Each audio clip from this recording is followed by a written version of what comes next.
What is up, guys? Welcome back to the Jenks Island podcast, the only NFL podcast where you get your takes from a washed-up Division III cornerback and his friends. I'm your host, Grayson Jenkins, joined again by my great friends and co-hosts, Ty and STERB. And in today's draft rankings, we're going to be breaking down the wide receiver class for this 2026 NFL draft.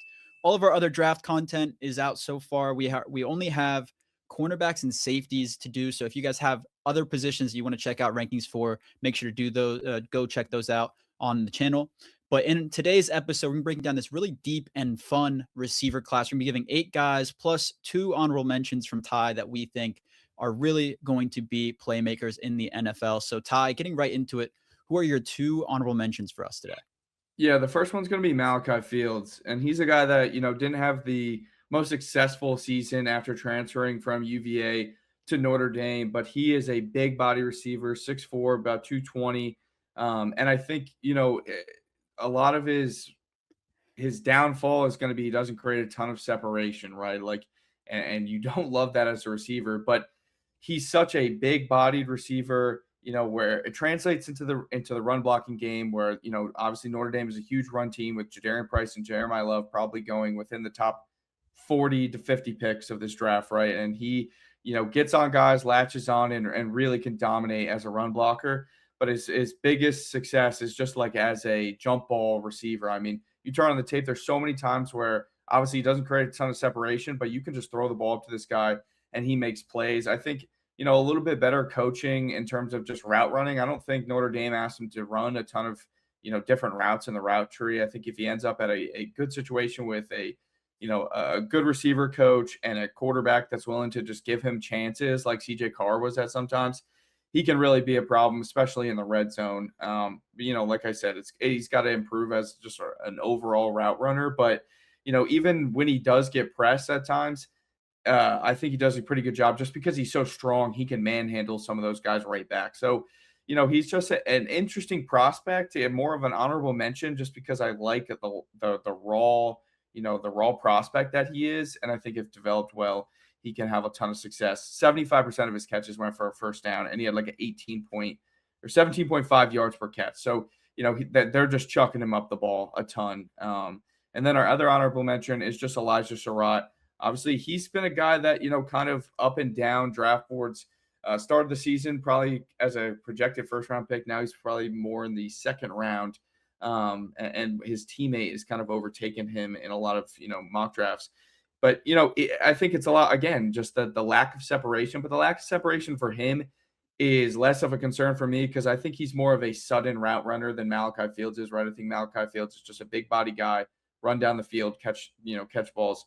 I think with Sarratt, out routes, quick slants, comebacks, anything that is a last second break, that's where he has a ton of success. We were talking about this before. I see a little bit of the Pat Bryant in him where he's not an awesome athlete, but the route running is so crisp. It's so quick. It's very sudden. And he's another guy, 75% of his catches went for a first down. It's because all of his routes, right? You got to think about, and only 4.8 yards after the catch per reception. So he's not going to, run a dig and separate from guys. He's not going to run a go route, no posts, right? Everything has to be quick. There's something to be said about a guy getting a first down on that many catches, though. And when you turn on the tape, you see, right, that it's not just like a Malachi Fields where I'm throwing him jump balls. He is able to create some separation. It is just so late. I think that, this is a guy that will probably fall under the radar, end up somewhere solid in the second round, just like Pat did, and be a decent, low-end wide receiver 2 to high-end wide receiver 3. But I know, Jenks, you like Sarratt a little bit here too. Yeah, no, I'm a big Sarratt fan. I as you said, kind of mid-season when college football was in peak, I was like, this guy is going to be a first-round pick. And then, yeah, as the season kind of went on, we see him play out the season, and it kind of became, his teammates show. And we'll talk about him later on. But Sarratt is a guy that I think, like you said, he goes to the right situation, and he could be a guy that gets 800 yards every single season as just a really solid receiver that you can depend on in big moments in the game.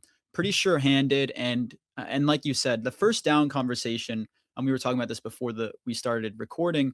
STERB doesn't necessarily see that number as being like valuable or turn into production in the NFL, and I understand why.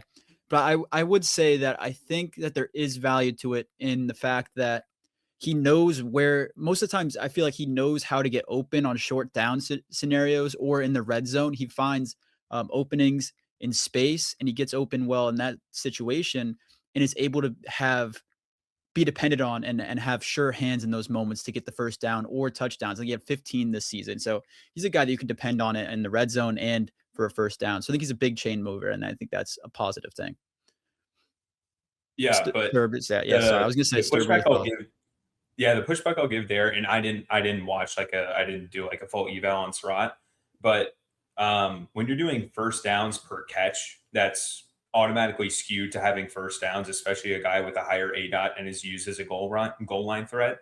Touchdowns are obviously tracked as first downs in play-by-play data sets. So if you're saying, okay, every time he caught the ball, most likely he's already past the sticks, right? Given his ADOT and his role. So saying like a 75%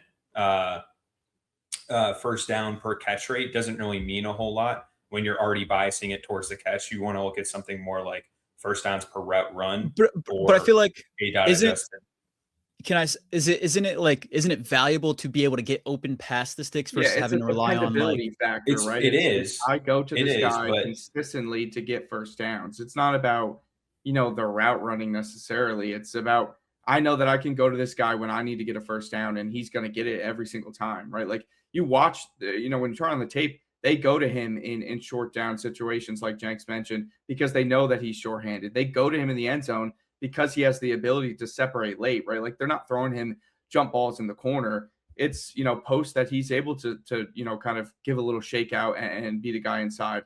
It's the sudden change of direction that he can do at the end of a route that makes that stat more meaningful. I understand what you're saying about like statistics and stuff like that, but if I know at the end of the day, I can go to this guy on 3rd and 8 and 3rd and 4 and whatever the situation may be in the red zone, that's worth a second round pick. And that's a guy that, is a lot more dependable than maybe some of these other guys that we just don't see, going to in clutch time.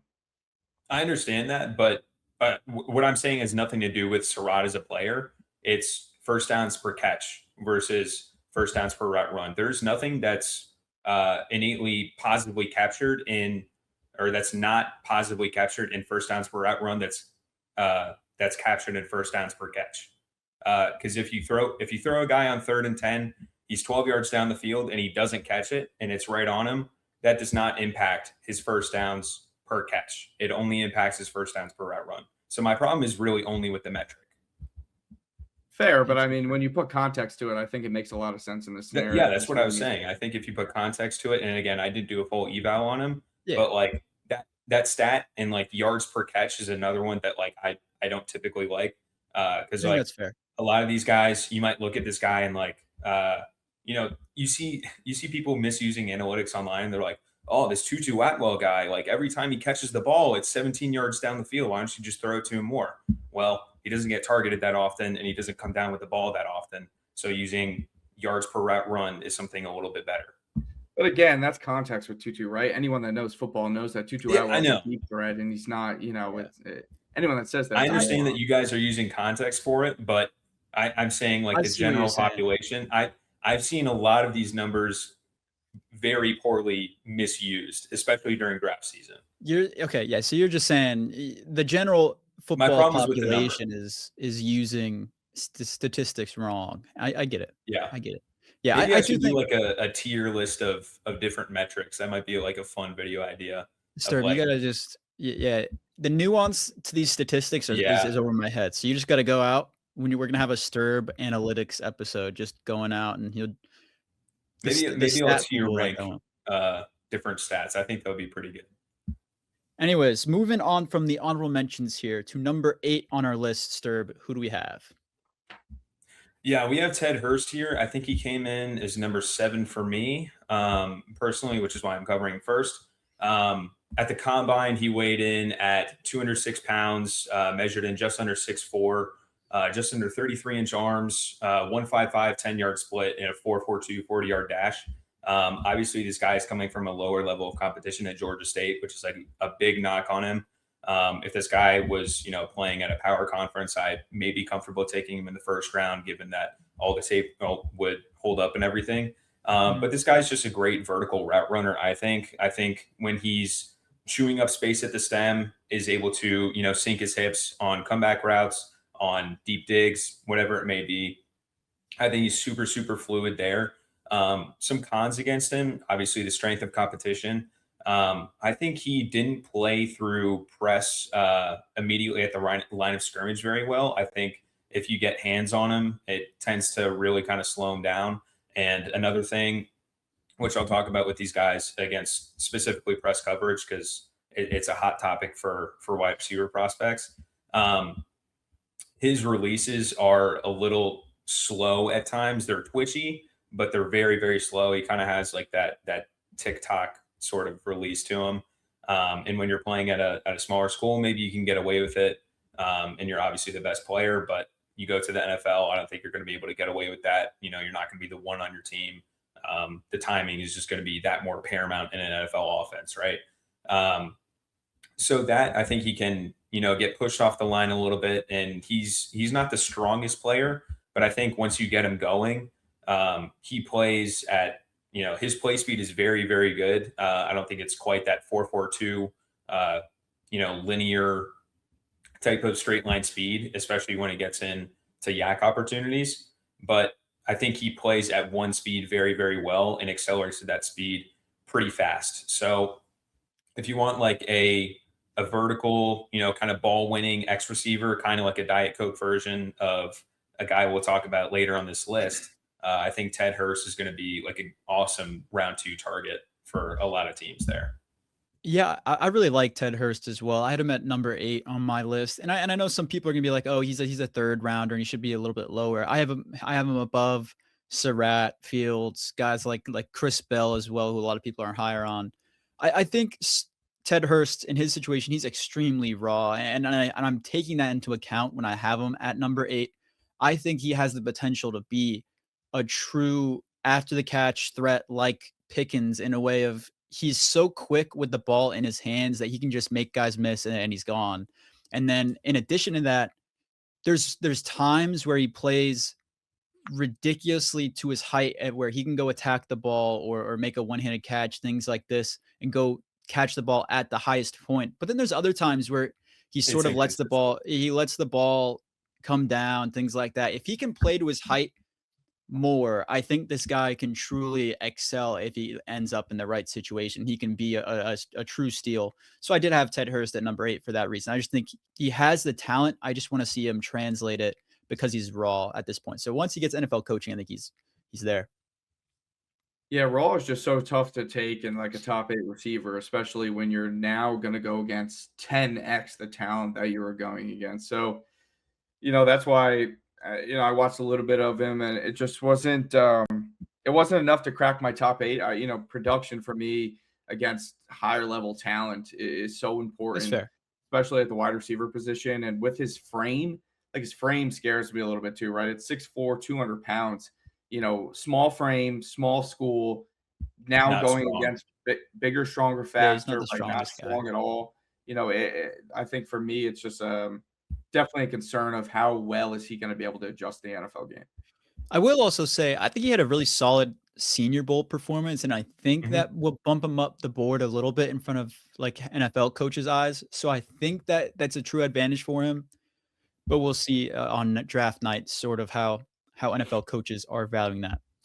Anyways, moving on to number 7. One of my favorite underrated prospects in this class, I'm going to go with Germie Bernard from Alabama, a guy that I believe can run every single route on the route tree at a good level.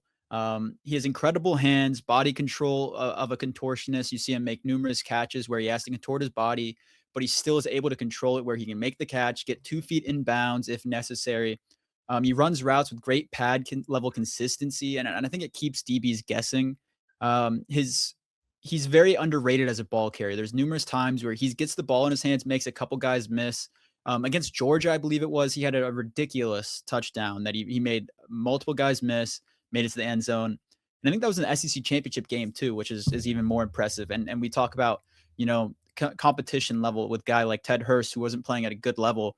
You talk about Germie Bernard playing at Alabama and the SEC, and he's making numerous good plays every single week. And he was the go-to guy for Alabama, and that's a pedigree team. And I think that is truly a really big pro for a guy like this. He's very angry and is also a solid blocker. I think he's very, very physical. He likes getting his hands on guys, and he keeps his feet moving. He can trap an edge inside, lock down the edge to let the running back get the sideline. And I think that's something that's really impressive for a receiver. He lets guys, some cons from him though, he lets guys play through him to the ball at the catch point. So like if he's coming back to the quarterback, the corners can kind of play through him. And I think he loses a couple reps in that fashion. He's not a great deep threat. I don't see him being a deep threat in the NFL. I see him more in the intermediate game. And then he's just not the most athletic wide receiver in comparison to these guys above him on our consensus list. That being said, I have him as the number 4 receiver in this class, and I definitely have a first round grade on him. And I also think that he could be one of the most productive guys from this class when his career is all set and done, depending on his location where he lands. But I'm really, really high on Germie Bernard, and I'm prepared for the hate that I get for that take. But I see STERB. I believe STERB didn't have him in the top 8, but I want to hear your thoughts, STERB. I snuck him in at 8, just over another guy who's very high upside. Germie Bernard, I do think, has a really high floor. The line that you said that got me was the pad level consistency on routes. That's got to be the biggest compliment of the highest route runner you've ever seen. Polished a guy as a pro there. Obviously, he does have like really great zone feel. But like this guy, he's just not a great athlete. Like you said, I think he's very, very stiff as well. Like his movement is kind of like he's stuck in cement sometimes. But once he gets off the line, I think like his one cut ability and his route running, I think is pretty good, which is it's weird. Normally you think good route runner at the top of the stem. You don't think stiff. You don't think very high pad level. Another thing with this guy, he has really, really short arms, like sub 31 inches. And if you're going to be like this kind of profile and you're like 6'3", maybe I'll give you a look.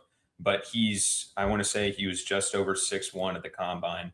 Yeah, he was 6'1" and a quarter, 206 at the combine. So like if you're going to be big or stiff, you can kind of pick one. But you know, if you're smaller and stiff, I'm kind of raising an eyebrow at that. And again, like his contested catch rate also is sub 36%. That's something that's not very sticky to the NFL level, but if it's if it's that low, it's worth a look, I think. You mentioned like the playing through contact at the catch point. I definitely don't see him as a first rounder. I see him as probably like an early 3. But I do think he's extremely reliable. Yeah. Yeah. And I think that's kind of like a good thing. But Ty, what are your thoughts? Yeah, I mean, where he probably falls is in the 3rd round. Where he belongs is probably, closer, higher up in the 2nd round. This is a guy that I kind of had, 3 through 6 for me was kind of all over the board, but I didn't really see the stiffness. I thought this was probably one of the smoothest route runners that I saw in this class.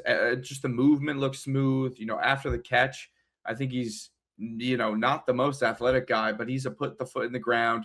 I think he really just sees the spacing, right, and where guys are, and immediately, attacks that, right? He had 6.2 yards after the catch per reception, right? I think you see when he catches some of these deeper digs, right, he can put the foot in the ground, spin out of it, and add another, 5 to 10 yards. And he wasn't working with the best quarterback play, albeit that's the number one. That's the number one quarterback in the draft, Ty. That's the number one. Listen, I mean, when you watch it, like sometimes you really are. And STERB said this, like, what the hell is Ty Simpson doing? And dude, I think it's so impressive what he was able to do with Ryan Williams there. Like Ryan Williams was supposed to be the guy this year, and Germie Bernard kind of just took over that role in this offense, became their go-to guy in so many situations and in big games. And he still had that grittiness of like a wide receiver 2, wide receiver 3 with the blocking, right? Like he was so angry as a blocker. Gets real nasty when he squares up on you and latches on, like he's going to dominate you.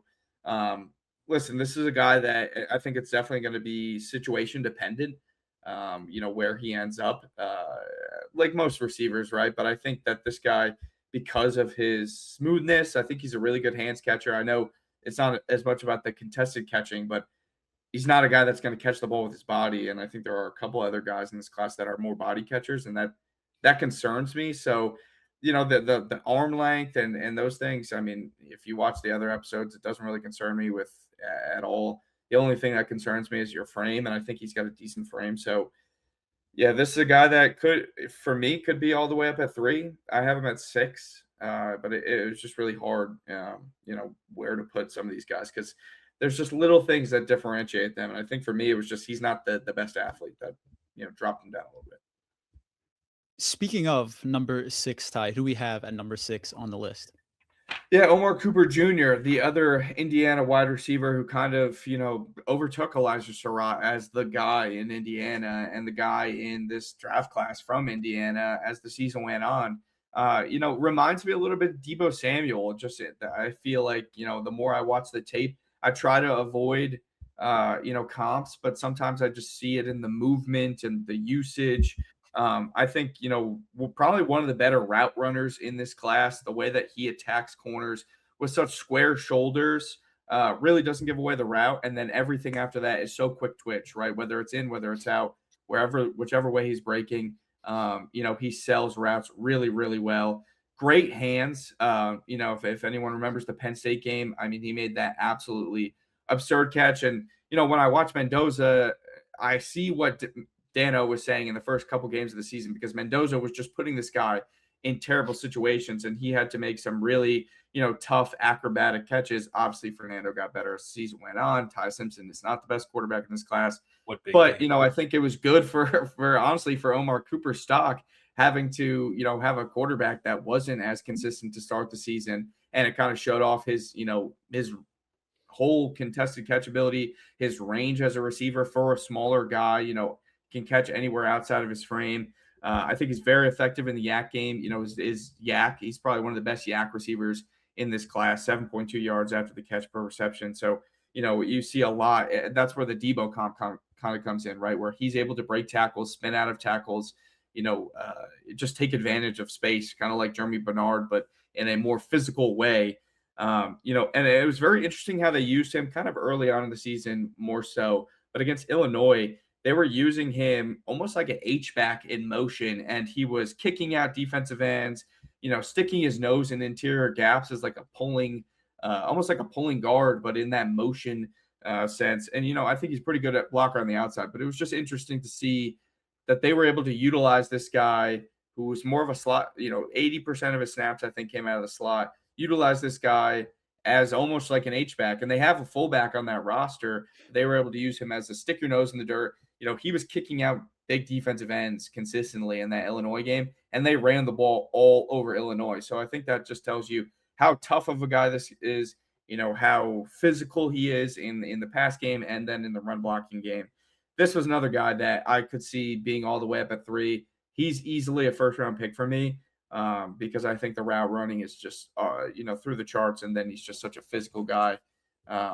I mean, I didn't really have tons of knocks on him. I thought he was an awesome, awesome prospect.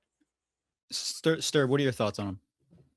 Yeah, obviously, as an Indiana guy, I'm not going to be a fan of him right off the get-go going to Purdue, but it's really, really tough to poke holes in this player. Like Ty said, I don't think he's a great athlete. And then like his throttle down on like comeback routes could be a little better. And that's about where the cons stop.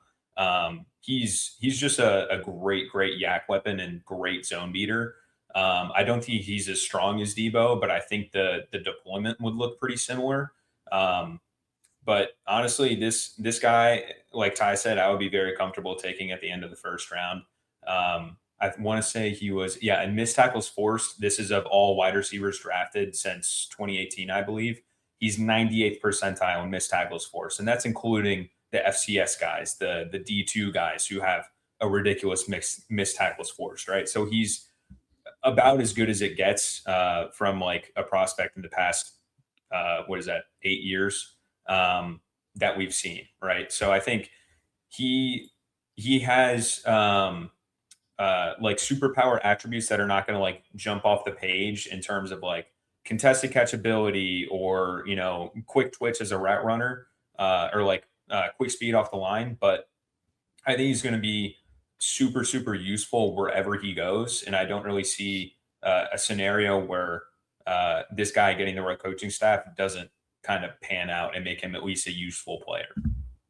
Yeah, I think really the only thing like in addition or kind of just adding on is just that his contact balance is so elite when I'm watching him just, you know, play through contact, the missed tackles forced. It's not just him juking out guys or him making guys missed by with his feet or with his hips or things like that, but he will power through people or just keep pushing for extra yards, things like that. His contact balance is absolutely elite, and that's a major, major plus for him. The one con that I guess I could kind of say is that I don't even want to say limited, but I didn't see enough from him as a downfield, just straight deep ball 9 route receiver. I don't But think that's how it'll be deployed, though. no, I don't think so either. I think he has the speed to do it though, and I'm interested to see how an NFL team does that if they choose to. Because the only reason I point this out is he only ran, according to reception perception, ran 14% of his routes were 9 routes. But I think that kind of caters to who he is as a receiver. But I think he could do that in the NFL, is have a little bit more of a deep threat. Where he is Ability. on the field too, I think is super important, right? Like I think it's like Yeah. 85% of his snaps come in the slot. You're not really going to Yeah. run, you know, the majority of those types of route. It's more of a slot fade, and you know, you saw him have a high success rate on the slot fade because that's more about, you know, selling the route. I Mhm. don't think you're going to see him run a ton of those go balls because he's going to be a primarily slot receiver. Yeah, and for him, I think the blocking, like I think with his size, maybe he could be better, but he's so willing and he puts his nose in there on every single play. He's not like worried about blocking. He's not unwilling. So as a blocker, I'm not really worried about him being a bad blocker at all. Moving on to the next guy on our list. Let's see, who do we got, Sturb, at number 5? Yeah, number 5, we got Denzel Boston. I want to say he was number 4 on my list. No, he was number 5 on my list as well. So this is obviously like a bigger, you know, kind of X style receiver. Just over 6'3.5", 212, and I don't think did anything at the combine but the vertical and the shuttle. You turn on the tape, and this guy, the first thing that jumps out to me was like his usage. He gets a lot more screens for like an X style receiver than I would initially thought. Mhm. And honestly, I didn't think the jump ball ability was as hyped up as it was supposed to be. Like I see a lot of Mike Evans comps for this guy, and he doesn't really remind me of Mike Evans, at least as an NFL player. Maybe he was different as a prospect. I don't know. I was like 10 years old at the time. But honestly, this guy's like his route running, I think, is probably his best attribute, at least considering what he's projected to be as an X receiver. Obviously, he doesn't stack up to like, you know, the smaller receivers that we'll talk about higher on this list. But I think he's a very, very good fluid route runner. And over the middle, I think he plays through contact very well. And honestly, like his 40, there's some concerns about it because I still don't think he ran it at his pro day. He didn't. Yeah. So like the only reason why you would not run a 40 at a pro day is if it's, you know, like above like a 4, 5, 6. So maybe that's a little sketchy there. But I think he does chew up space pretty well when he's working on that vertical stem. So even if he were to run like, you know, anything under like a 4.6 wouldn't really concern, or anything over a 4.6 would concern me. But I think his body control is also pretty good. Again, I mentioned that like that route running at the break point. I think his salesmanship is actually pretty good for a receiver of his size. Change of direction is very good. Fluidity is very good. I'll get into his cons now. Like he's not super twitchy or very sudden. For being a guy of this size, I don't think he's an exceptional athlete. And one thing I saw with him is that he really telegraphs when a play is going to be a run. Like he immediately like puts hands on a guy, and if it's an RPO, something that's supposed to be disguised as runner or pass, he's quick to let you know. And I think his blocking could be a little bit better as like an outside X receiver. The play's not going to you, or a run's not going to you that often. But I think it definitely could be better. And then his hip sync at the vertical stem could be a little bit better as well. I think his like best routes were like posts and corners, whereas like comebacks he struggles on just a little bit. It's a little inconsistent there. And then like I mentioned inconsistency at the catch point.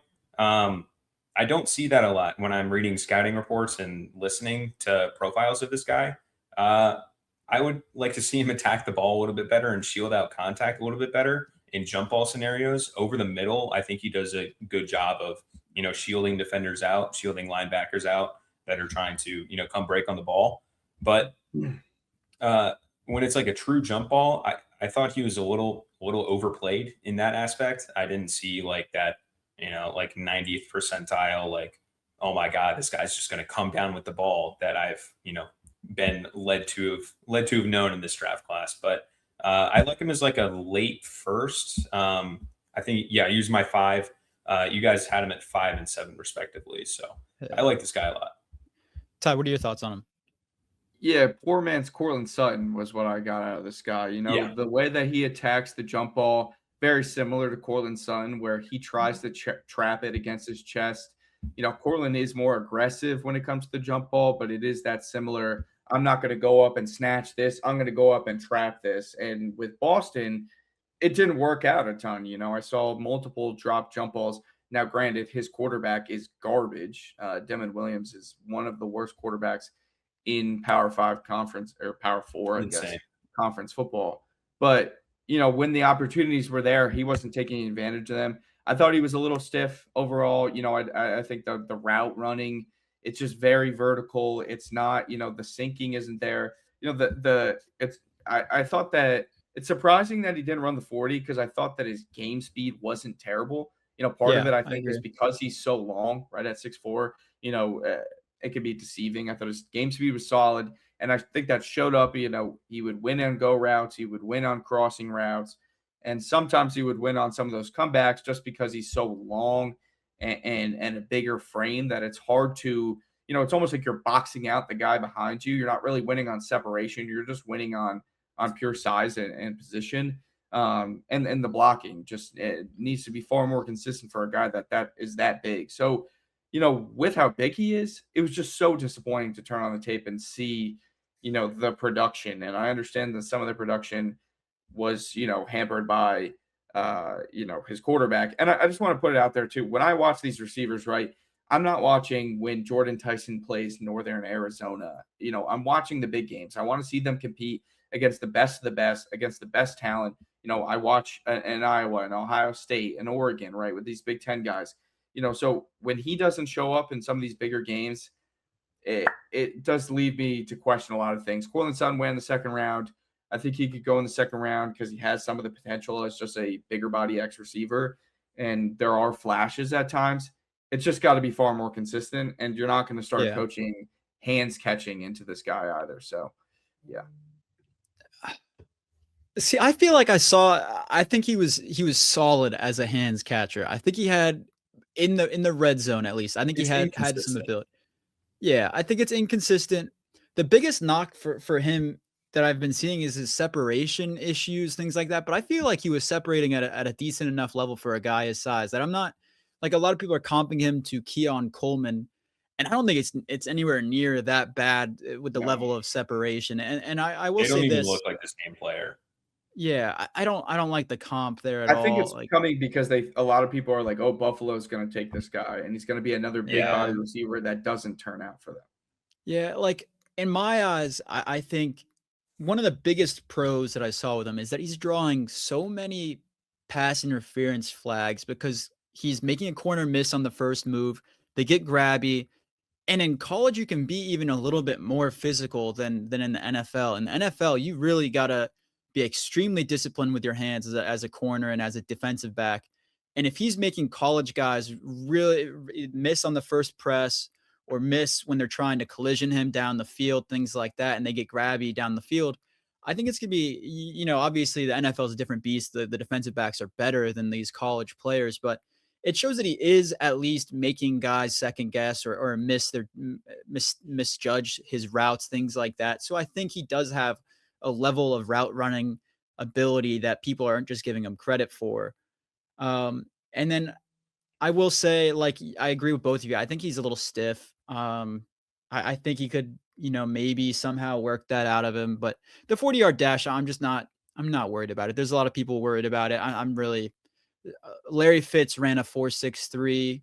I'm not saying he's Larry Fitz. That's not what I'm talking about. But I'm saying if you're a good player, if you somehow create separation, things like that, like you're going to make plays in the NFL. I'm not too worried about the 40-yard dash, but I think Denzel Boston's a much better player than people are making him out to be on social media right now. So I have him at 5 on my list, and I do also have him as a first round pick.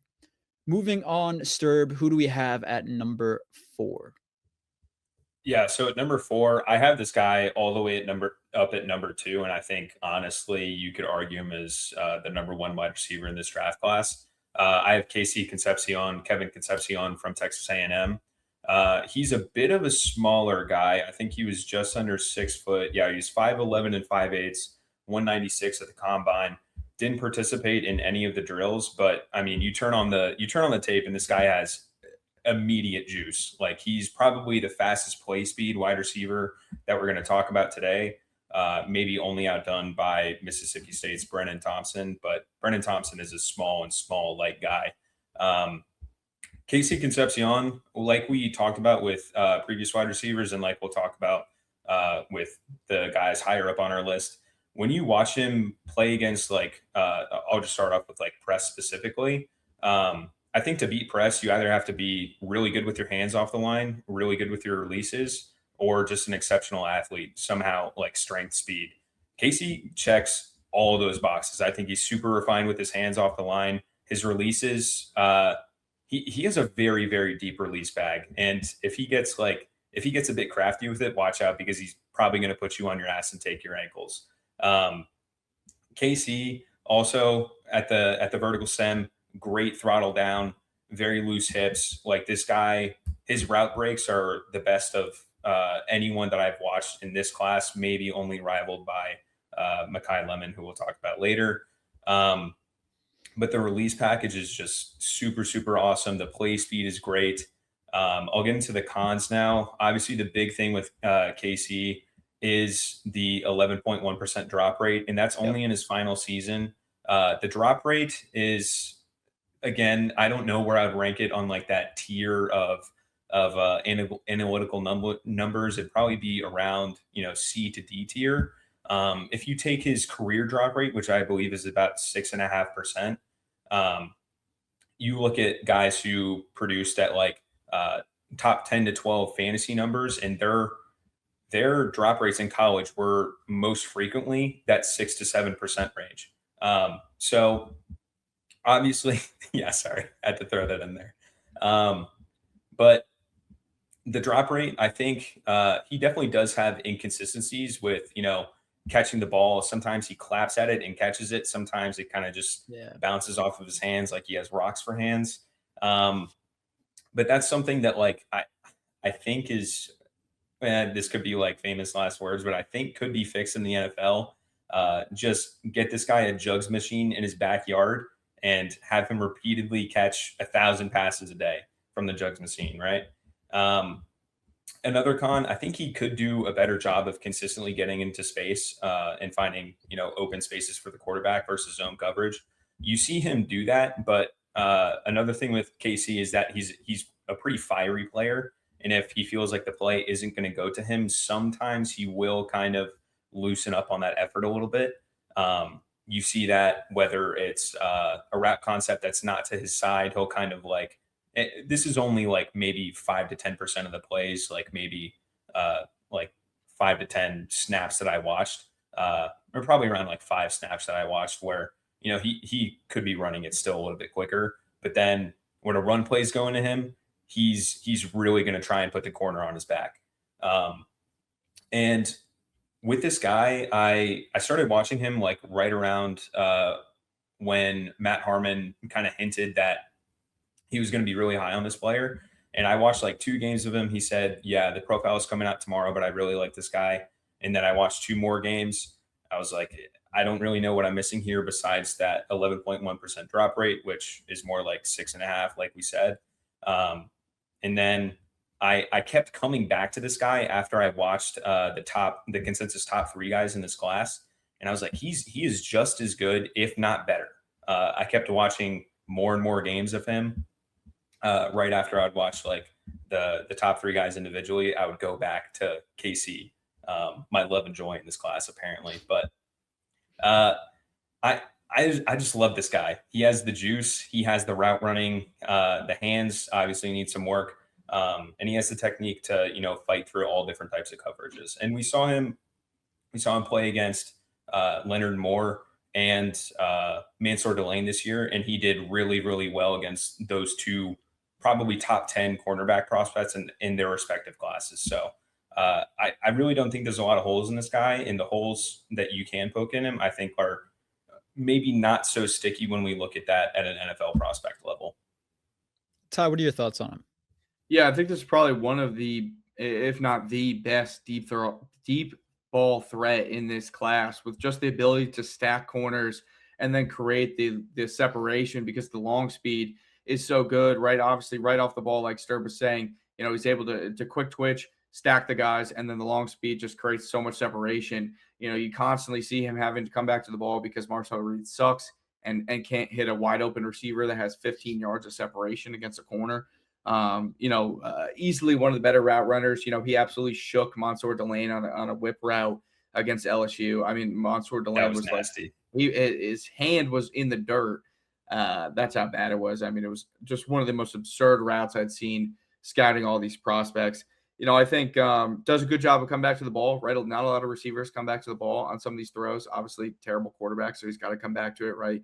So that these balls don't get intercepted, because his quarterback is missing the window of when to throw the ball. I think, to put some context to the drops, it's a little bit of a body catch tendency, right? I think I saw in some of the bigger games, in short down situations, he would try to then body catch, and it would just lead to a drop. So, I think it's just working that out of him, like STERB said, because he's not a bad hands catcher. In most scenarios, I think he does a pretty good job of it, but it's just it seemed like more in those short yardage situations he, yielded to just kind of catching with the body.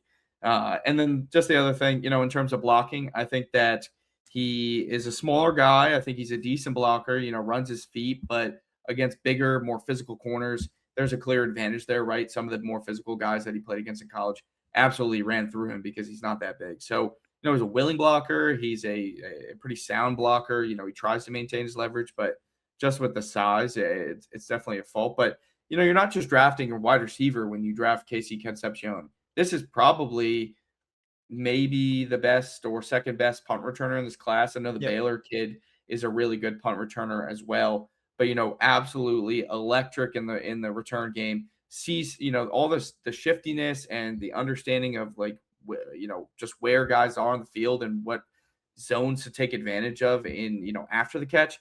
He understands that in the punt return game, and he had, I think, 2 punt return touchdowns, but there was a couple that went for, really, really big plays. He had a huge one against LSU. So you're getting a guy that in the first round is also going to be probably your punt returner on day 1.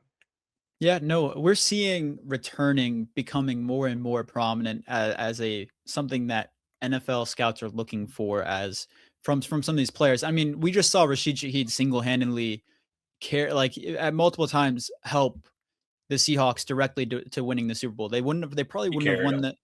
Yeah, he had the return touchdown to start their playoffs, and then also was it the Rams game that he had the return touchdown, or was 49ers? Yeah. I know it was the Rams game. Niners to start the game. No, Niners in the playoffs. I'm saying in the regular season. Yeah, and then the Rams one. I'm forgetting the announcer, but he said Shaheed when he was in the end zone. Oh, that was terrible call. Al Michaels. Al Michaels. He's lost the plot. He's done. He's got to retire. He's got to get out. But yeah, returning is such a valuable component to the game nowadays, and he is, like you said, Ty, one of the best, if not the best, returner in the game.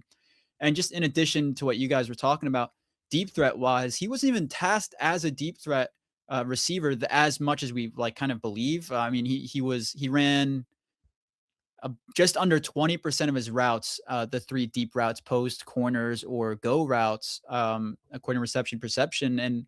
And he was extremely successful when doing so. So if you get him into the NFL to a team that needs a deep threat, as well as a guy that can be extremely useful in motion sets, things like that, I think he could be a guy that's plug and play and will be extremely successful in the NFL. I'm really And excited to see what he does. you're gonna get him like later in the first round, maybe even Mhm. early second. Like he's a guy that has a similar arc to Luther Burden for me, like similar type of player.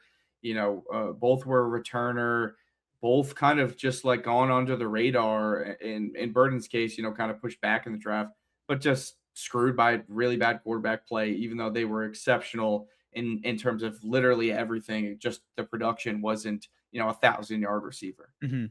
Yeah, I only touched on like 50% of what I wanted to cover for KC, but I'll Yeah, move it he's along here because I would probably need like a full 10-15 minute video if I was going to glaze him that much.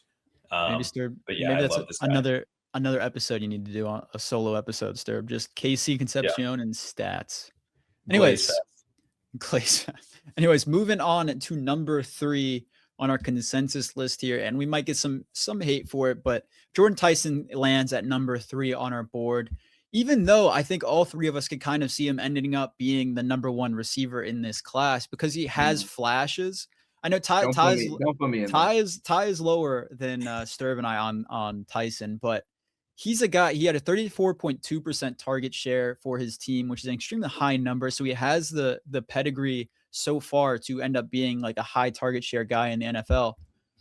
I absolutely love this guy watching him run routes. But the thing is, he's inconsistent with the amount of separation he gets because there's times where he'll take one step or one little quick jab and the guy's 5 yards down the field. But then there's other times where the corner is stuck on him like glue. So I want to see him kind of become more consistent with creating separation. His body control is absurd. He has one catch where it's over the shoulder, kind of falling backwards almost in the end zone. He can get his feet down when he needs to. That's a pro-ready trait. He's not I'm not worried about him against press coverage. I think he has developed enough release package to be solid against press coverage. He succeeded against ranked competition whenever he was tasked to do so. Against Texas A&M this season, he had it's Texas Tech. Texas Tech or Texas A&M? I'm getting them confused. I honestly, Tech. They didn't play A&M. It was Tech, yeah. Tech. He had an extremely good game against Tech, even after I believe he pulled his hand. He might have pulled his hamstring in that game. I remember seeing, limping in that one, and he still played and had a good game. And he looks like he's gliding on the field. There's people that I've seen have comps to him with the ball in his hands to OBJ, whereas he can just take a slant to the house, or he can just take one step and he can turn a complete 180 at full speed. Like it's just absolutely absurd the things he can do. But all this being said, it has to be when he's healthy. And right now, the health concerns are just extremely, extremely limiting him in his draft stock right now. I think if every single scout knew that this guy was going to be 100%, and this is a wish that we all have sometimes, right? I mean, we wish this guy could be 100% healthy. I know I did when Michael Thomas was injured for the second half of his career. But Jordyn Tyson could truly be a top 5, top 10 receiver in the NFL if he really got in and was healthy. I think if he ends up falling to a team like the Ravens and is just their number 1 receiver, I think that would be a match made in heaven. Now, if the Ravens take him there, that's the question. But some cons I have outside of the injuries are that he is an absolutely horrific blocker. Like if you task him as a blocker, it's just not happening. He's scared of contact. You see it even when he has the ball in his hands, he sometimes just goes down or avoids contact actively. And I do not like seeing that as a blocker. That bumped him down to 3 on my board single-handedly. I said when I was just watching him as a route runner and as a guy going up and attacking the ball, things like that, I was like, this guy, he's my receiver 1. And then I saw him blocking, and it single-handedly bumped him down my board because I can't value that because he doesn't do it. He actively cannot block. So I'm not excited to see that in the NFL. But man, if everything goes well for him injury-wise, he could be truly a really great receiver in the league. But Ty, what are your thoughts on that? Yeah, I was, not as high on him as you guys were. I had him maximum at 3, as low as 6 behind Concepcion, Cooper, and Bernard. If I'm a team in need of a receiver and I'm in a competing window and I can't afford to, miss on a guy, I wouldn't take this guy because I think the injury concerns, he's been injured every single year. In terms of his route running, like I see him in a very similar light that I see Elijah Sarratt. Like I think it's very sudden, but I don't think that he has the ability. He stacks pretty well, but I don't think that he has the ability to be like a Kevin Concepcion where he stacks and then creates a ton of separation. More often than not this year, when he was stacking corners, they were able to then catch up at the next level. It's going to be even worse, right? Like he wasn't just, I don't know. It pained me to put him at 3 because that you watch 2024, it does look better. You watch a little bit of, some of the worst games and he does look pretty good. The Tech game wasn't bad, but, in a lot of the big games, I just didn't see him show up. Like there wasn't a ton of contested catches, as many as there were like in some of the smaller games or in 2024. There was just like none in the big games in 2025.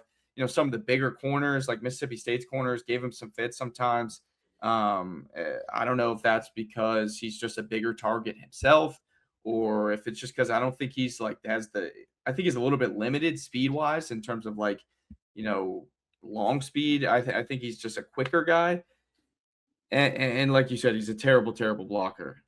He just hopes and prays that he can get in your way. So I don't know. I mean, I saw some of the upside from 2024 and the Tech game was good, but if he can't stay healthy and, I'm assuming that health had a factor with some of the route running issues that I had, but this year it just didn't look as good as it did last year. We've talked about some of these other prospects like the tight end position and, with Endries and Claire, and they transferred in a different situation.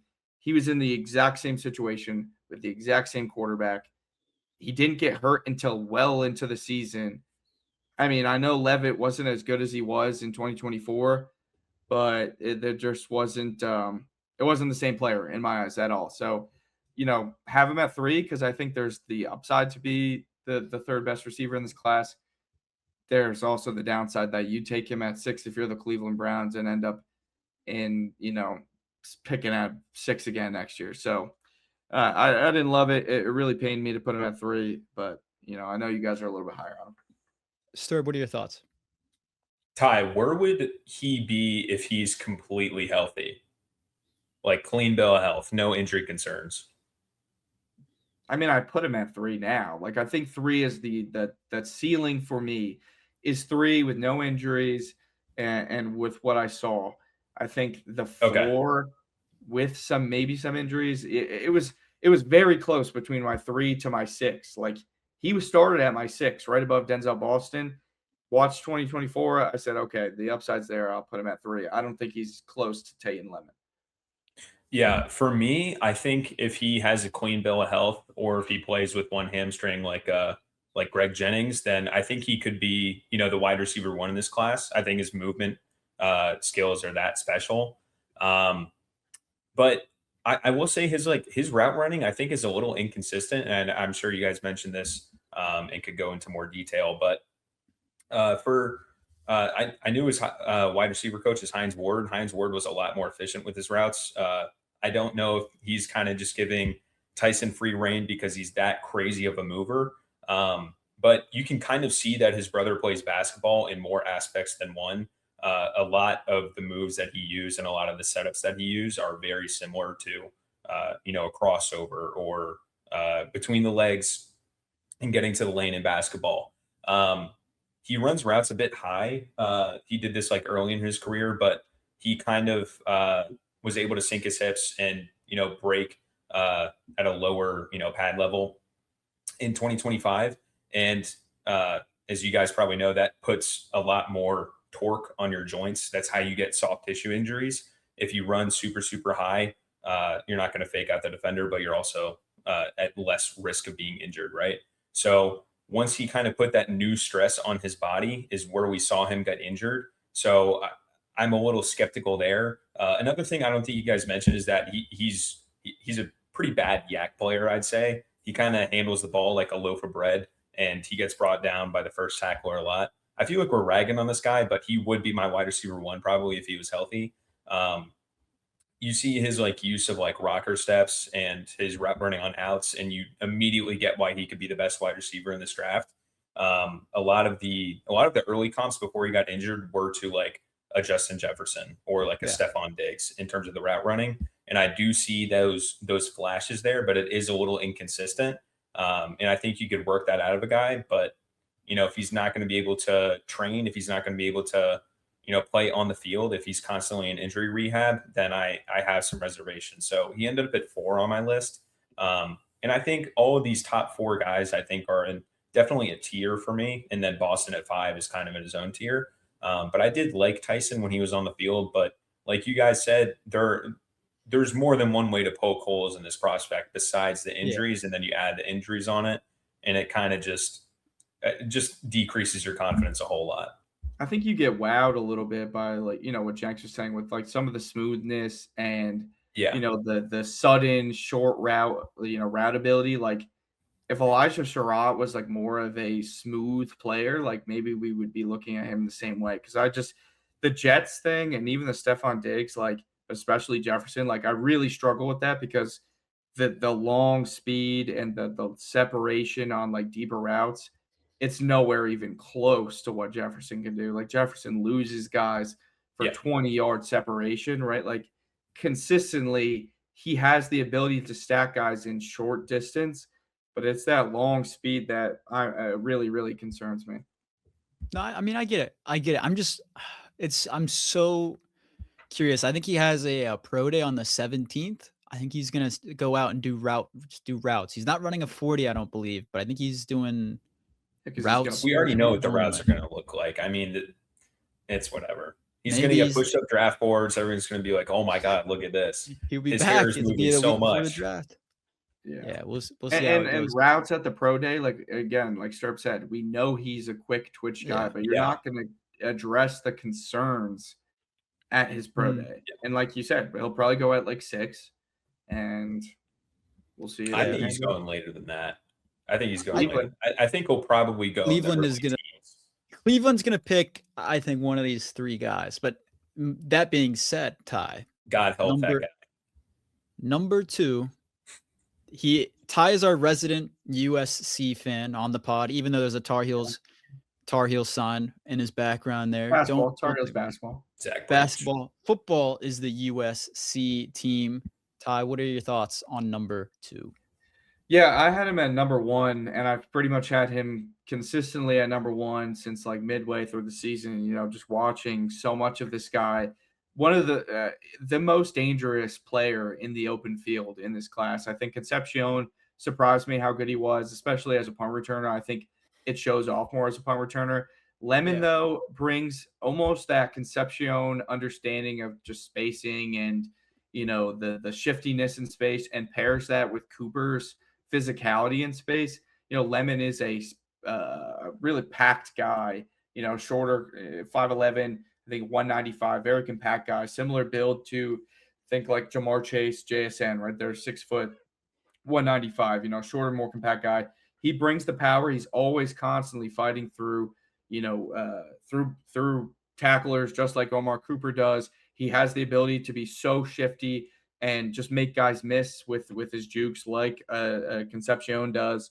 As a route runner, I think that the shiftiness obviously shows off mostly in the slot, but, they played him a little bit on the outside, played him as a running back. They kind of used him all over the field because he was that dangerous, used him as a returner a little bit as well. One of the stronger hands in this class, for a guy that's 5'11", USC was able to use him as almost a pseudo jump ball threat with Jacoby Lane out for, longer periods of the season, right? He would play very limited snaps in games, and he was, USC's jump ball guy in 2024, but it became more Makai Lemon, right? They went to him in the Illinois game in clutch time, and he made a huge contested catch at the end of the game, almost back shoulder, fading away.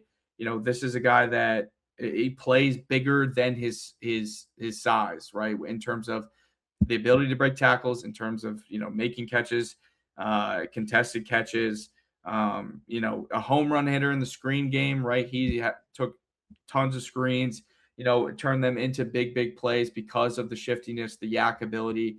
And the one knock on him that I really have is just bigger nickels might get a little bit of the best of him at times, right? We saw against Leonard Moore and Notre Dame. Leonard Moore was able to press him up a little bit. I kind of see that with a lot of receivers in this class, like big corners, really they struggle with them. And that bodes really well for like Seattle with Emmett Worry. Tariq Woolen can play consistently in Philadelphia. But, most of the time when you see a nickel corner, it's not going to be a guy that's as big as Nick Emmett-Worry. So, I don't think it's too much of a concern. And, as a blocker, he's fine. I think he does a pretty good job. Most of the time, I think it was more of a runoff type of thing because he is such a deep threat. Guys that like think of like a Chris Brazil, right? Like Tennessee didn't want him blocking. They're just like run off and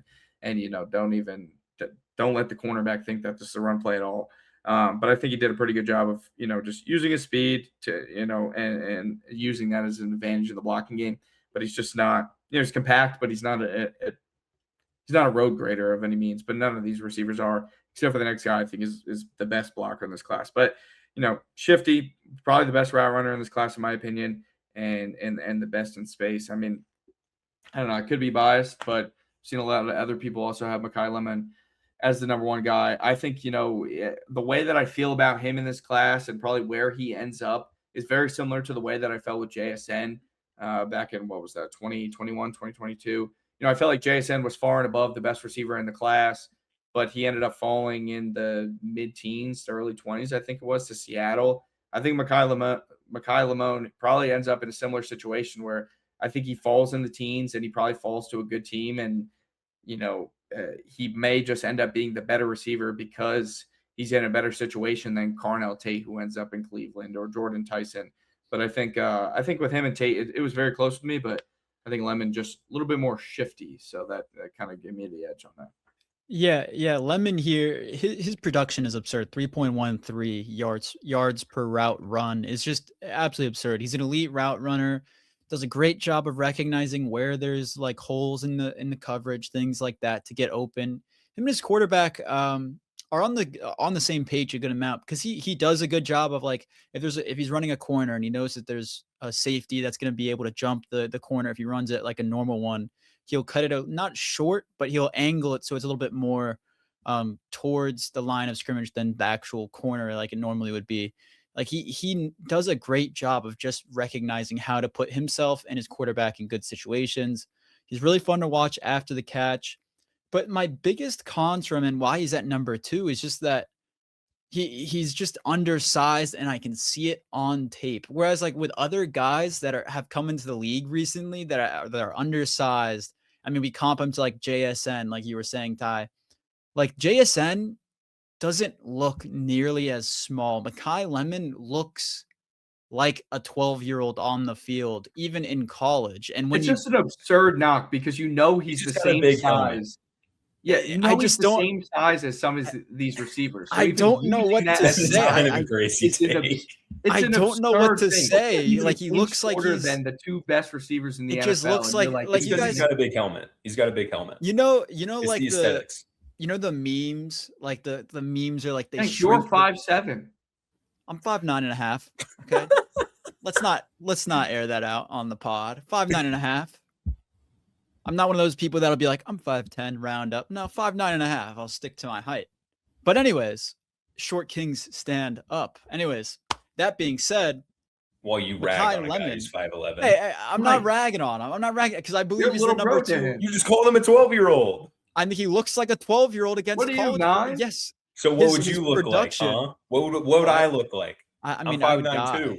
I would die on a NFL field. Here's my thing. Why is the size a knock for you? Because do you not think that he plays that's what I'm saying, than a like 12-year-old? I don't think it's that big of a knock. I mean, when I'm watching it, it's just like it makes me a little bit more concerned than I did feel about like JSN, and he's a similar size. Like I didn't notice his size on tape, whereas with Lemon, I feel like I do notice it. And if he struggles to, find holes in coverage more in the NFL, maybe he takes a little bit of a hit to his production. Like I think guys will be able to get their hands on him a little bit more in the NFL.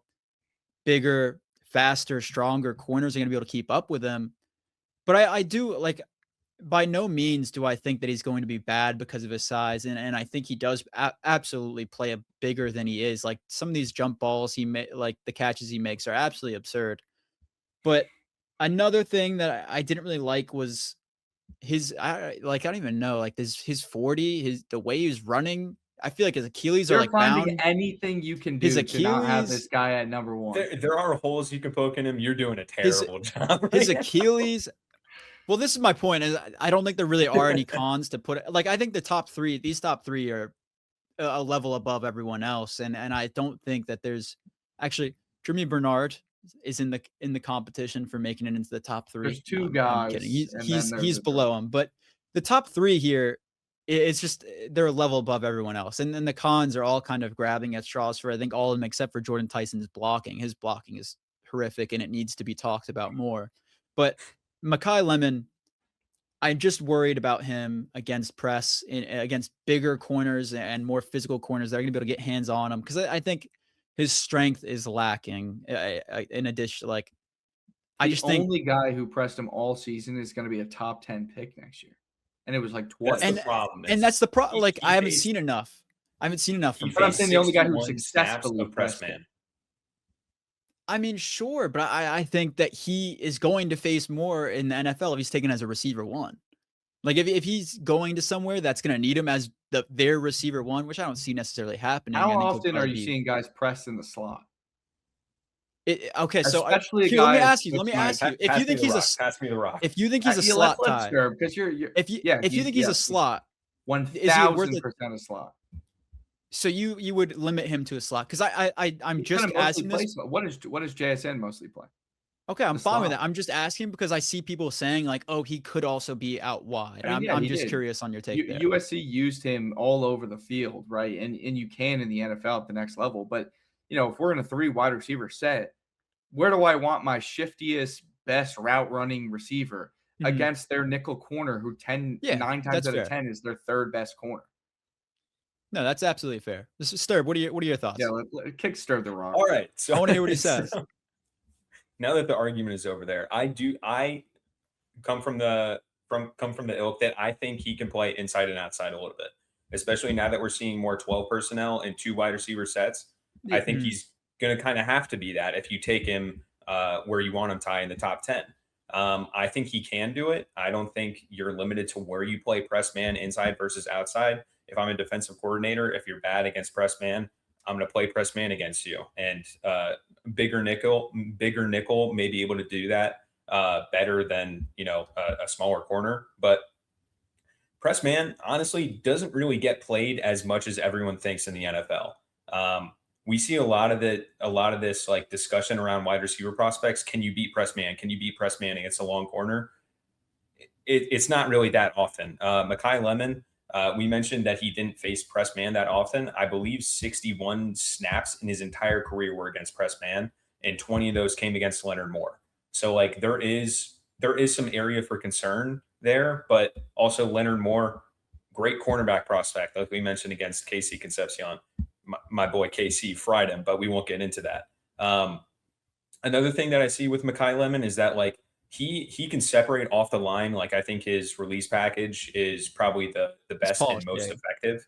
It is very, very good off the line, but he wins almost too early sometimes where he doesn't have the long speed to separate from the corner. If he's running like a deep crosser or something like that, you see the corner catch up to him a little bit. And if you're playing like a fast long corner, like we mentioned, like in Seattle, obviously very high bar to be able to separate and beat those corners, but it is something you're going to have to see in the NFL. Right. But another thing I mentioned, or another thing I saw in his tape is that like when he tries to break at the top of the stem, sometimes if a corner gets hands on him, it can slow him down a little bit. But like Ty, you mentioned with his blocking, I think he's probably the second best blocker in this class. I saw him as more than just like an average blocker. Obviously he is undersized. So if he is going to get beaten, he's going to get beaten early and bad. Yeah. But if he starts to get momentum going, he is really, really good. I call it like gas or GAS, like give a shit in the run game. He obviously has that when you turn it on. Right. And he, from like a zone perspective, I don't think there's anyone better. I think he honestly kind of like sees the matrix or like sees like exactly what a quarterback sees when he's playing against zone.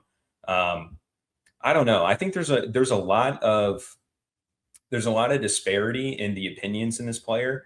I think a lot of them are kind of just weird. And I'm kind of like right down the middle. Like I see him in this top tier. I have him as 3 behind Casey and Carnell Tate, who we'll talk about later. That's my personal list. I don't really see how this guy is like a bad player in the NFL. I understand the holes. I understand the flaws.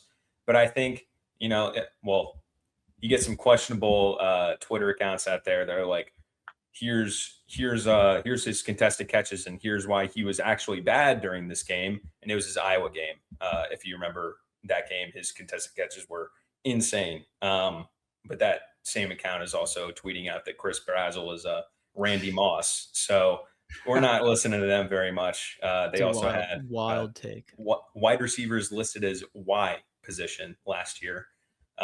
So not the most credible, but you do see that kind of echo chamber on Twitter, like really ragging on Makai Lemon for his size.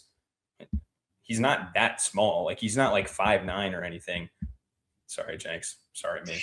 But yeah, he's just under 6 foot. Well, he's just over 5'11", and he's not that light either. Like he's above 190 pounds. Yeah, he's got the weight. Yeah, for sure. And regardless of how big his helmet is and how small that it makes his body look, I do think he runs through players at a high level and is actually a very good yak weapon. There's no reason why Jordyn Tyson should be a worse yak weapon than Makai Lemon. Like he has all the better tools, but he just doesn't do it. But everywhere, like all the little things where some of these wide receiver prospects fall short, Makai Lemon just excels in. You know what I mean? Yeah. And all that is going to translate to the NFL. And I think some of the weaknesses will follow him as well. That's why he ends up as number 3 for me. But I don't get why people are, pushing this guy, 30s, late 20s, stuff like that. It just doesn't make sense. I mean, look, I have him at number 2. Like the cons that I was saying were even like you hate him. They're just reaching though. They're that's like what grass. Like it's a grass just that like not even. straws. But they're not even like. They're not even real knocks on a prospect. Like, that's what I'm saying. It's like there aren't really any, and I'm trying to kind of like say like, as I'm watching the tape, oh, this guy looks like a 12-year-old, but he's still balling out on the field. But like, maybe it puts a bad little like feeling in your gut, like, oh shit, this guy looks small. But like, I still think he's gonna be productive, and I don't think it's gonna be a real knock on him. I'll add 2 things. One thing on the man stuff, right? If you are gonna press man, and obviously it doesn't happen a lot at the NFL level. If you're gonna press man in the slot, you have to be bracketing him with some other type of help. Mm-hmm. So if you're going to be willing to double team a guy, NFL offenses will take that all day. If you want to double team Makai Lemon because you want to press him in the slot because you think that and if he beats the press, what's to say that the bracket guy is going to be close enough to beat a press? And if there's no bracket and he gets a release on you, he's gone.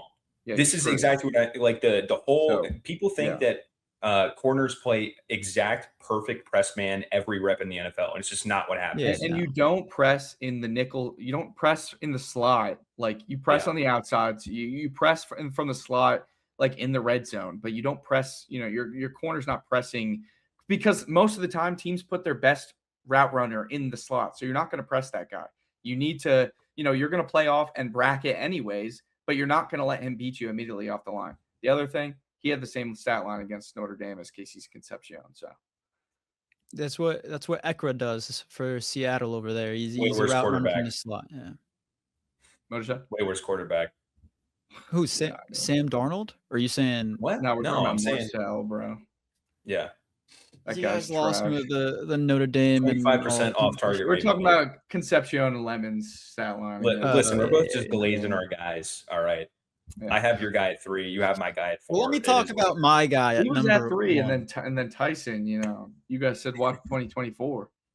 Yeah, because Tyson, he's got I don't know, man. Something about that tape, it just looks good. But anyways, moving on to my guy in this draft, and I think a lot of people feel the same way is Carnell Tate at number 1, and I think he's pretty much a lock to either go to Cleveland or Washington. If Washington passes on him and he's there, I think it would be a really big mistake for them. I think he would be a match made in heaven with you guys would have to take him.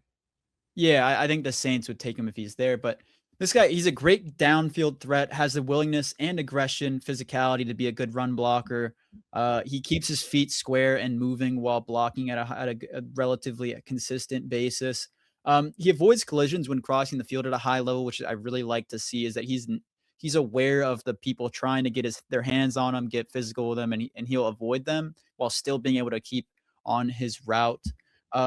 He does a good job in off man of forcing his man to open his hips before he makes his breaks. So he kind of makes the guy guess, and then he can either just shift his hips down and just back route breaking back towards the ball, or he'll, make a guy open his hips in towards the field and run a corner, or vice versa with a post.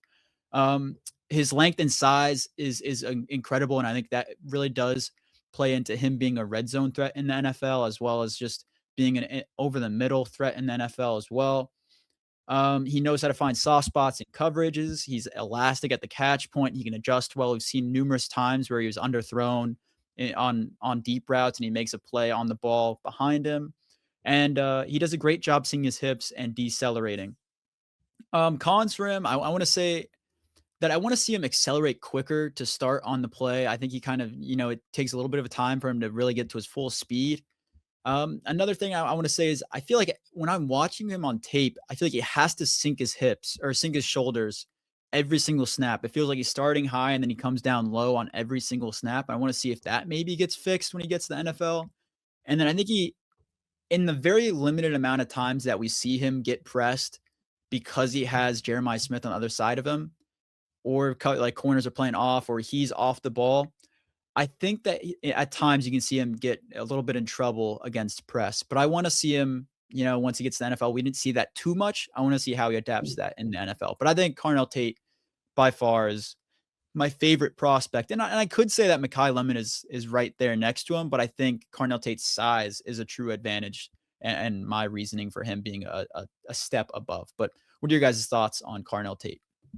Yeah, I thought, the press, a little bit more relevant with like an outside receiver. Price Hawk did get the best of him on like 2 press reps, but I'm not necessarily concerned because he is such a good route runner. This guy, I think he's got the best hands in this class, like all over his, radius. His catch radius is huge, right? He was making crazy outstretched toe drag catches on the sideline, and he made some great, contested catches. His quarterback, saying another quarterback that just sucks, and he was constantly underthrowing him in so many situations where he was just like, this guy, he cooks guys on double moves all the time, and Sayan would underthrow him on some of them. I think his strength is on vertical routes. I think on posts, on corners, Definitely. on hitch and go. I think he does such a great job of selling it with his shoulders, with his head. I think he does a great job on a lot of these underneath routes. But one of the knocks that I kind of saw a little bit was just he rounds some of these like slants and outs just a little bit. Nothing crazy. He's not like a sudden change route runner. And maybe some of it is just he's smooth, right? He is very smooth, a lot of the route running, but you see more of the sudden change with like the hitches and goes and the, obviously the posts and the corners more so than you do on some of the underbreaking routes. So it was just a little bit weird, and something that I think he can put into his bag just to beat guys quicker. The other thing, sometimes I think he could be a little lazy on his hitches. Like Miami almost took one the other way, and maybe part of that was ball placement.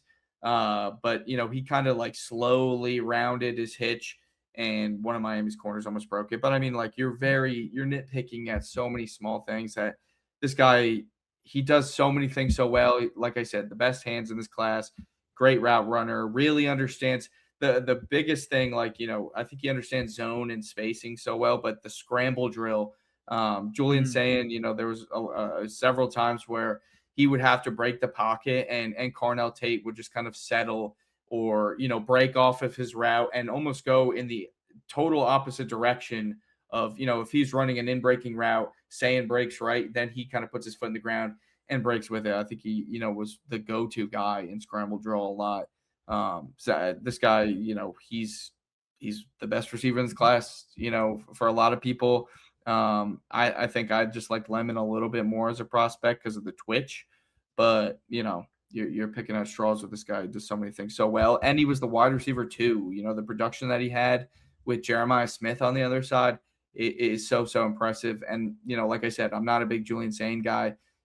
So I think it just shows you even more just how consistently this guy can get open and what he's doing in contested catches with a quarterback that's, probably going to be growing, first year as a starter, but wasn't up to par with, where the weapons for Ohio State were.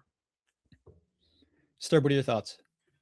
Yeah, coming into this, I thought he was going to be my number one by far, just because this is typically my type of wide receiver that I gravitate towards. Like T-Mac, I loved last year. George Pickens is another one of my favorites. My favorite all-time wide receiver is AJ Green. But I was left wanting like a little more, and it kind of Ty kind of talked about some of the weaknesses. Another addition that we didn't talk about was that he's really not a great yak threat. He kind of just catches the ball and goes down a lot. And a lot of that could be, like confidence and not having that weight behind his frame yet. And he still is. He's going to be the youngest wide receiver prospect in this draft. Right now, I think he's 21 and a half years old. So by the start of the league year, he'll still be sub 22 years old.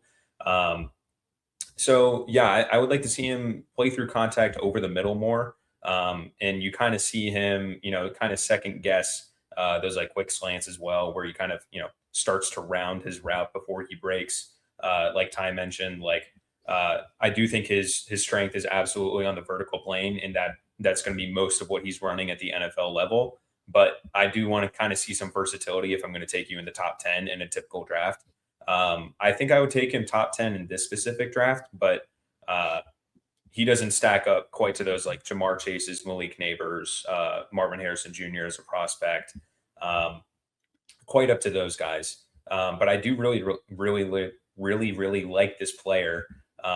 Obviously, super smooth, vertical guy, throttle down's very good. Like all the things I like and gravitate towards in a prospect, but those edges kind of need a bit of rounding out. And he is young, which is why I gave him the benefit of the doubt. And he's, non-injured, coming from a great program, was able to produce. So kind of got to give him the benefit of the doubt on all the tiebreakers over a guy like, say, Jordyn Tyson. So, he ended up being my one in this class. Yeah, I think he's going to pan out, unless he maybe goes to the Browns. Maybe that stops him. But I think even like you said, I think Ty, he'll be okay. And there's rumors that Deshaun Watson is going to be the starting quarterback there. Maybe that's better than Sanders. I don't know really, but it's got to be. I mean, listen, I've seen way too many Shadur Sanders defenders. The last time we saw Watson, today. Though, dude. Yeah, but there was last time we saw Watson was bad team around him too. There was the last time we saw Sanders. Well, I guess the last time we saw Sanders was the Pro Bowl, but didn't he throw a pick in the Pro Bowl? Yeah, Team USA would kill that guy in flag football too, I think. Dude, the practice squad for the Browns would kill him. Yeah. But hey, you can throw checkdowns to Harold Finn, and that's a big plus, huh? Oh yeah. Longest time to throw in the NFL.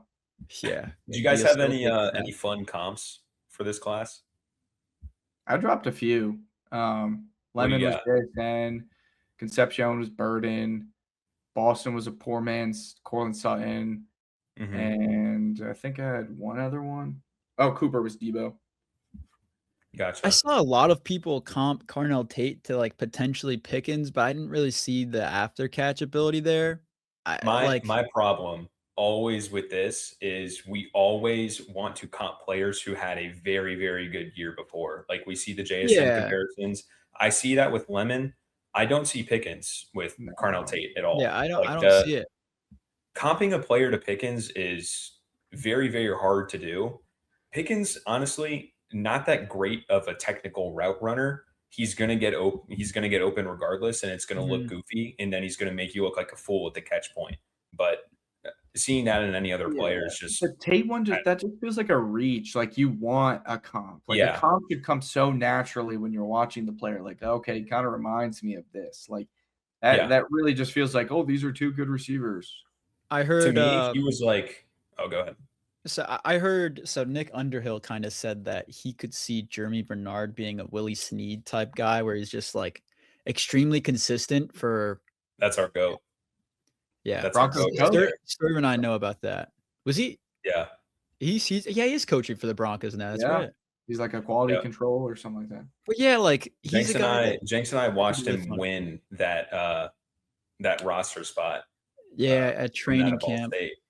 And yeah, I think He's if he balling. ends up being that for a team, like that's extreme. Like here's my thing. I think people overrate like how or they overlook how truly little the successful draft pool or player pool from the draft is. Like you're not getting extremely successful players at a high rate in the NFL draft. Like you're getting like even in the first round, maybe it's like half will end up being like really above average starters for their career. So like if you're getting like a Willie Snead type guy in like the second or third round, like you're taking that 100% of the time. Like you're People excited forget about that, man. surprised But he UDFA didn't coming out the say- second year, I think he almost had 1,000 yards. Like you take that He every did. single time. Yeah. I'm surprised Yeah. you didn't say Pickens for Hurst. He No, is a little I more can see Pickens that. like. I can see it. Some fun ones I had is like Carnell Tate. Honestly, this might get like a bit of hate for what he's turned out to be as a player now. But like prime Calvin Ridley, like that vertical route running, I think really honestly reminded me of Calvin Ridley from Carnell Tate. From Casey Concepcion, I saw a bit of T.Y. Hilton, like that electrical, I could see that that. electric like downfield threat, vertical route runner, going to take the top off the defense. And T.Y. Hilton, another guy who got like some rushing production in college as well. Like he's great with the ball in his hands. And then I think Boston again, like kind of more in that Pittman Sutton mold rather than like a Mike Evans. And then I saw like maybe a bit of Alan Hearns in Ted Hurst's game. So Can I With I say? Go ahead, Ty. Go ahead. With did I Tyson? say Tyson? Me. With Tyson, I kind of saw a little Jerry Jeudy.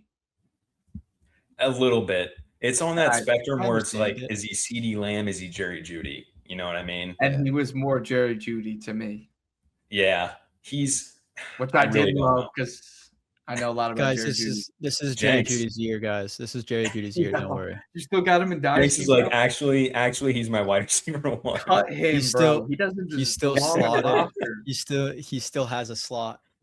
I have way too many like shitty receiver ones on my dynasty team right now in one of my leagues. I have He's not a one, bro.